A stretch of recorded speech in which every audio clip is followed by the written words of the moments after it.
Dish out what she's got for us on the office this evening.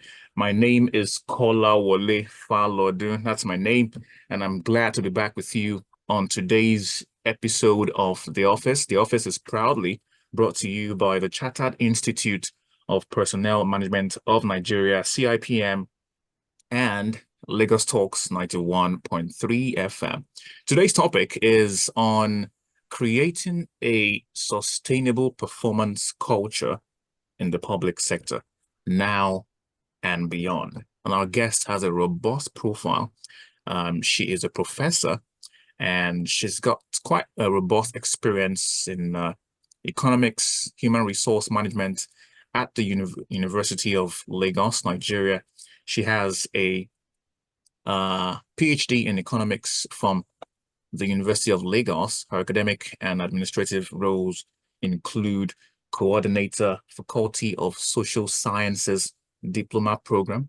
That was from 06 to 08. She also has done a bit as a sub-dean, Faculty of Social Sciences from 2011 up until 2013. Between 2016 and 2017, she was the acting head of Department of Economics and a whole mistress, chair of investigative panel, and a member of various committees. She has over 38 publications. She has attended local and international conferences. She has won Best Paper Award at the 2010 IBER and ITCL conferences. She has taught undergraduates and postgraduate courses.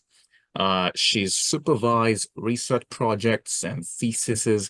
She has worked extensively on poverty, employment, human capital development, population, education, and gender issues. She has also served as a visiting scholar at the University of the West of England, Bristol, UK, in 2018 as well. She has completed a sabbatical leave at Birmingham City University, UK, between 2019 and 2020. She has a robust profile. She's a full member of the Chartered Institute of Personnel Management of Nigeria. She holds various roles in the Foursquare Gospel Church, including deaconess, Sunday school teacher, and a member of the National Foursquare Scholarship Board. She is someone blessed with quite a number of years below her belt. She's been married for 35 years and is blessed with children and grandchildren. So she's quite experienced like that. Our guest this evening is none other than Professor Kemi Lawanson. She's a professor of labor economics, human resource management at UNILAG. Good to have you join us, ma'am. How are you doing today? I'm doing good. Thank you very much. Okay, so sorry for keeping you waiting for quite a while. But that's okay. We're back. Okay, so today's topic, like I said earlier on, is creating a sustainable performance culture in the public sector. And of course, I want to just get your perspective and experience so far over the years. I'll start with our first question. How do you define a sustainable performance culture in the context of the public sector where you are now? Thank you very much. I'd like to define a sustainable performance culture as an organizational environment that fosters continuous improvement, employee engagement, and high-quality service delivery while maintaining employee well-being. And some of the key aspects of a sustainable performance culture include the following: holistic organizational commitment, where leaders and the employees at all levels can be committed to achieving the organizational goals, as well as continuously improving the performance. And then another one is a culture of leadership development, an organization where leadership development is key, to them, is an organization that can have a sustainable performance culture, as well as engagement, employee engagement, and well-being. when you work in an organization where your well-being is paramount to the management or to the leadership, you tend to perform better than when you're working in an organization where your well-being is not well taken care of. So I think those are the things that, promote sustainable performance culture in any organization. So you've done this for quite a while, and I just want to pick from your experiences so far. What would you say are the best strategies, that have been effective over time from your experience, for promoting sustainable or sustainability within the public sector organizations? What would you say are key strategies that have worked so far for you? Yeah, I would say, like I mentioned, that I've assumed some administrative duties. When you, as a leader, you are able to establish what the vision or the mission of your organization is, and you allow your employees, those working under you, to be aware of what the goals are. So it is open. Everybody knows what the goals of the organization is, and everybody is working towards achieving these goals. That is one of the ways to sustain, to promote sustainability within the organization. And then when it comes to transparency and openness, as a leader, you must show leadership by example. So in ensuring that there is sustainability, you need to be able to develop a robust sustainability strategy, which all your workers must buy into, and then you are seen to be working together to achieve those goals. And then when it comes to procurement, that's one issue in most public organizations where there is corruption, but where you have a system where procurement is not done under the table, is made open. For instance, in Unilag, whether as a head of department or as a dean, when it comes to the issue of procurement, it is not all in your powers. You don't have the powers to just procure as you feel like. When there is need to procure anything, we normally ask for quotations from about three contractors, and then each department, I can talk about my department, each department has what we call a finance committee. The finance committee sits together to decide on which of the quotations perhaps you want to procure an air conditioner, or you want to procure a photocopy machine, or whatever it is that you want to do. It is not just the head of department that will take the decision. It's a finance committee that will sit together and agree on what is to be procured, and then the process for which you need to follow to do the procurement, so that it is open and transparent. It is not, it does not allow for corruption, so to say. So Yes. openness, basically. Yes. So let's talk about, you're in the public sector, and with what you've described, I have an understanding that what operates in the public sector, and in this case, Unilag, is a system that is open, is a system that is development conscious, a system that is performance oriented, a system that strives to be efficient and get people more efficient so that we can get the job done, a system that is basically effective. But would you say this has been achieved a great deal in the Nigerian public sector when you're looking at things generally now, beyond Unilag now, when you look at the entire landscape, the way things are done in the public sector, would you say that this has been achieved? Now, I would say that much has not been achieved in this regard, generally speaking, but I can say that to some extent, This has been achieved a little bit in UNILAG.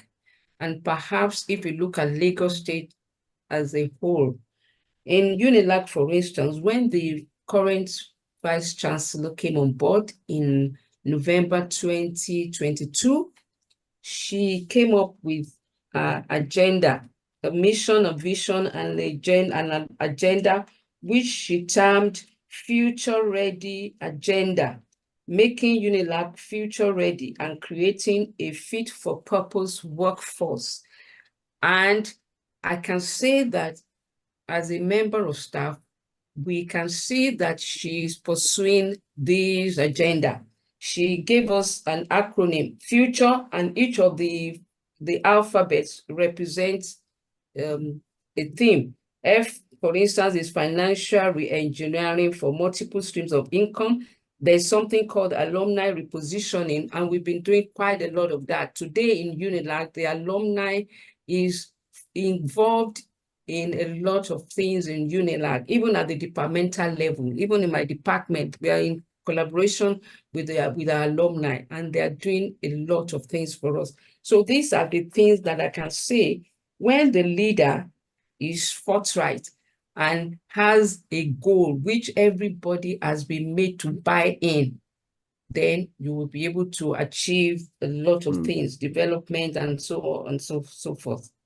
Okay, you're listening to 91.3 Lagos Talks. This is The Office. And this evening, we have the very delectable Professor Kemi Lawanson. She is a professor of labor economics, human resource management at the University of Lagos, Nigeria. We'll go for a quick break right now, and then we'll come back and talk more to her. So stay tuned. You're listening to 91.3. This is Lagos Talks.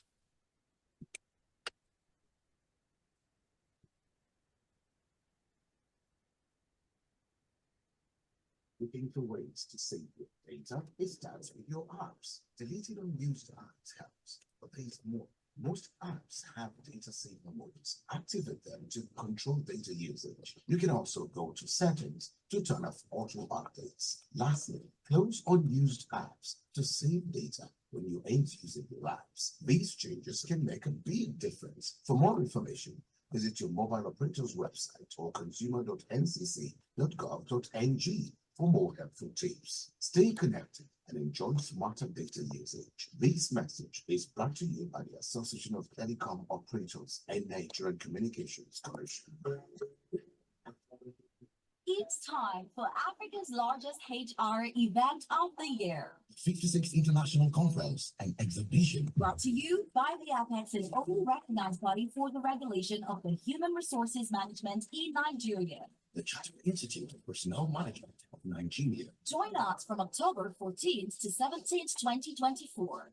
This year's theme, Managing People and Businesses for Resilience. Gain insights from top industry experts, network with HR leaders, and explore cutting-edge strategies. It's not just a conference, it's a unique opportunity to enhance resilience in your organization. Don't miss out on Africa's premier HR event. The 56th International Conference and Exhibition, where resilience meets excellence. For more details, visit www.cipmnigeria.org or email conference@cipmnigeria.org. See you there. CIPM, we Deliver value through people. Mama, they don't dash me 20,000 naira. Oh, just 20,000 naira. What is that time? That they dash everybody will get smart cash account. 20,000 naira. You mean that? They go dash me 20,000 naira. I will. Yes, so mama. That they dash all old and new smart cash users. 20,000 naira. Oh yeah, there your young people make them dial star 939 hash or download Smart Cash app to open their own account. Make themselves enjoy 20k a woof. Every time when you buy airtime or pay bills with Smart Cash, you go chop inside your 20k. Terms and conditions they shall. Smart Cash, powered by Airtel. Hello? Okay, how far now? Because I need urgently 100,000 naira. I'm trying to grab this iPhone 15 before the 30% discount expires today. Sorry, babe. I'm out of cash right now. What about taking a loan from your bank? I thought about it. Only problem is I need the money now, not in the next 24 hours. How about financial institutions who give instant loans? Yeah, right. Instant loans at outrageous prices. I beg, I need something that is both quick and affordable. Quick and affordable? That's Sparkle Loans for sure. That's right. Why settle for one when you can enjoy the best of both worlds? Sparkle combines the speed of a fintech and the pricing of a bank to offer you quick loans at affordable prices. Get up to 5 million naira in minutes and at good interest rates. Sign up to Sparkle today and start using your account actively. The more you use your account, the more Sparkle gets to know you well enough to give you a loan. Best part, interest rates for women are 2% lower. Download the Sparkle app from App Store or Google Play Store now. Terms and conditions apply. Sparkle, digitally simple. Mama, they don't dash me 20,000 naira, wolf. Oh, you just 20,000 naira. What is kind time? That they dash everybody when get smart cash account 20,000 naira. You mean they go dash me 20,000 naira a wolf too? Yes, so mama, that they dash all old and new smart cash users 20,000 naira wolf. Oh yeah, there you have people make them dial star 939 hash or download smart cash app to open their own account. Make themselves enjoy 20k a wolf. Every time when you buy airtime or pay bills with smart cash, you go chop inside your 20k. Terms and conditions they shall. Smart cash powered by Airtel. This conversation on Lego stocks. Okay, so we're back. This is still the live drive, and we're having the office here this evening on 91.3. The office is proudly brought to you by CIPM and Lagos Talks 91.3. And our guest is still very much with us this evening. We have a very limited time, and I'm going to throw across a 3-in-1 question to our guest. She is Professor Kemi Lawanson, Professor of Labor Economics, Human Resource Management at Unilag. All right, so Professor, this is a 3-in-1 question. Pardon me. Because of our time, I just want to merge this up. Now, what roles does leadership play in, fostering a sustainable performance culture within the public sector? That's one. And how can organizations remain adaptable and innovative while maintaining such a culture? That's two. Additionally, what metrics or KPIs are most indicative of a sustainable performance culture in the public sector? Thank you very much. I'll just run through it because of time. One of the roles that leadership can play in fostering a sustainable performance culture within the public sector is promoting accountability and transparency, like I said before. Another one is cultivating a public service ethos. Another one is implementing performance management systems, fostering a risk management culture, aligning management control system, as well as modeling sustainable behaviors. And when it comes to how public sector organizations can remain adaptable and innovative in maintaining a sustainable performance culture, the public sector can maintain a sustainable performance culture and remain adaptable and innovative through several key strategies, such as organizational learning, financial sustainability, stakeholder engagement. And this is very key. And even in Unilag, like I said before, we are engaging a lot of people in the system.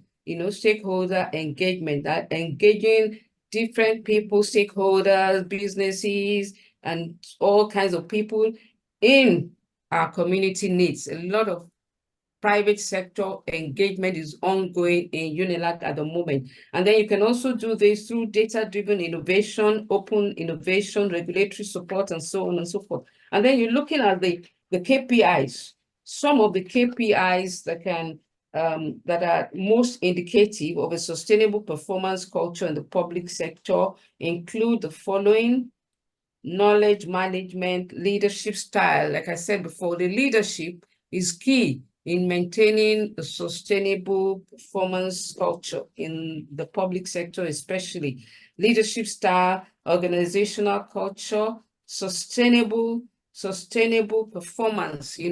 Any leader that wants sustainability must be seen as one who is honest, who is transparent, who is diligent, hardworking.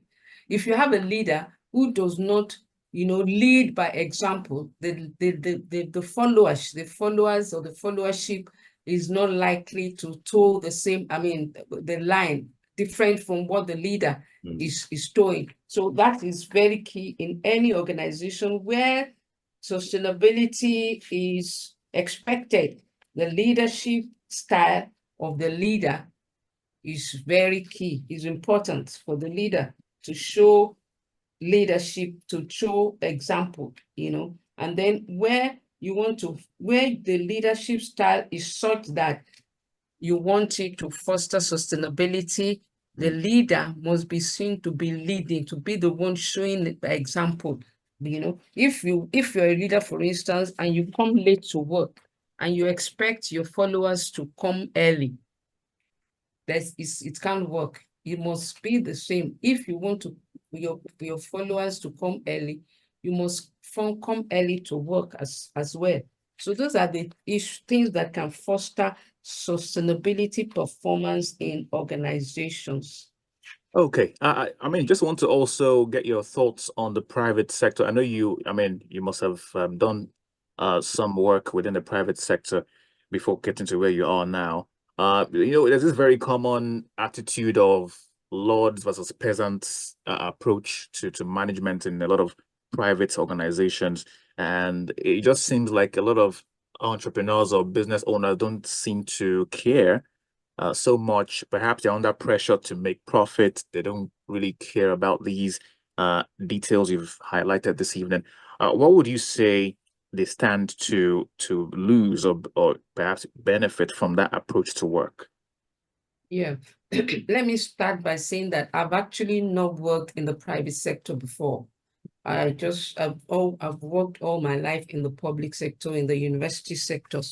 But I know that what happens in the private, in fact, in the university, we usually refer to town and gown, that is allowing the private sector a part in the public sector, because that is actually the way things can work. If you look at examples of organizations or agencies in Nigeria that have worked today, it is because there is a partnership between the private and the public sector. In the private sector, like you said, the primary motive of the private sector is to make profits. That is the primary motive.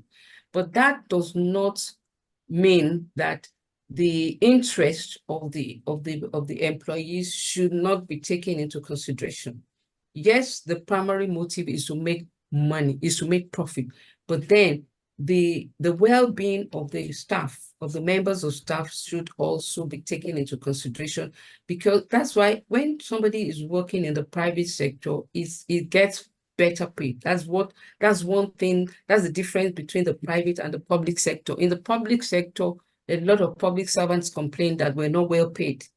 That is true, but in the private sector, I'm not sure there's anybody that complains about the pay in the private sector, except maybe small or maybe a one-man business. Now, what the organization expects from you, because you're being well paid, is that you put in all the efforts into the work. And sometimes you are expected to put in even much more than the number of hours you're expected to be at work. For instance, in the public sector, you say you work from 8 to 4, but in the private sector, sometimes there is no closing time. You can work from 8 till 7, till 8, till 9, till 10, but you can't complain because you are being well paid. Okay. Sometimes you need to go to work on Saturdays, and you still do it with all pleasure because you're being well paid. Okay, I just want to quickly take your pattern. As we wrap up the conversation now in a few seconds, what advice would you give to other public sector leaders? You've been in the game for a long time, and it'd be nice to take something away from this conversation. So others who are listening, who are in the public sector as well, occupying leadership positions, what is your advice to them in a few words? Okay, in a few words, I'd like to say that public sector leaders should embed sustainability into the organization's strategy and operations. That's one way to promote sustainability or sustainable performance culture in their organizations. Another one is that they can foster sustainable leadership practices. Another one is that they should engage stakeholders in creating sustainability initiatives. Another one is continuously measure, assess, and improve sustainability performance in their organization, and then regularly review and refine the sustainability performance system based on evolving stakeholder needs as well as industry benchmarks. And I don't know if I will still have 1 or 2 minutes. I have some parting words. Can I go ahead, please? Go ahead, please, as quick Yes. as possible because of our My time. parting words would be to the employees in the public service. I would like to admonish the public servants to be committed, diligent, and forthright in their engagement with the government. They should be God-fearing, and even though the pay is not as good as it should be, they should learn to be content with whatsoever they have and not engage in bribery and corruption. They should cooperate with their leaders to achieve the goals set out by the organization so that they would be sustainable in their performance culture and then for the organization. And lastly, but not the least, I would like to the workers, the public servants now, to continue, all of us as a whole, to continue to commit our country into the hands of the Almighty God.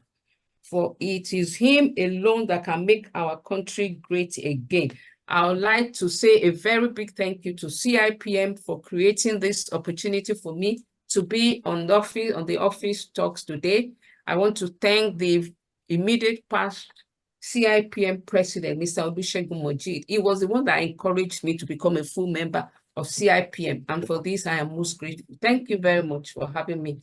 All right, thank you so much. I had a chat with him as well a few weeks back when he was wrapping up his time as president, and he's such a gentleman, and I can agree that he's such a special individual who has impacted lives.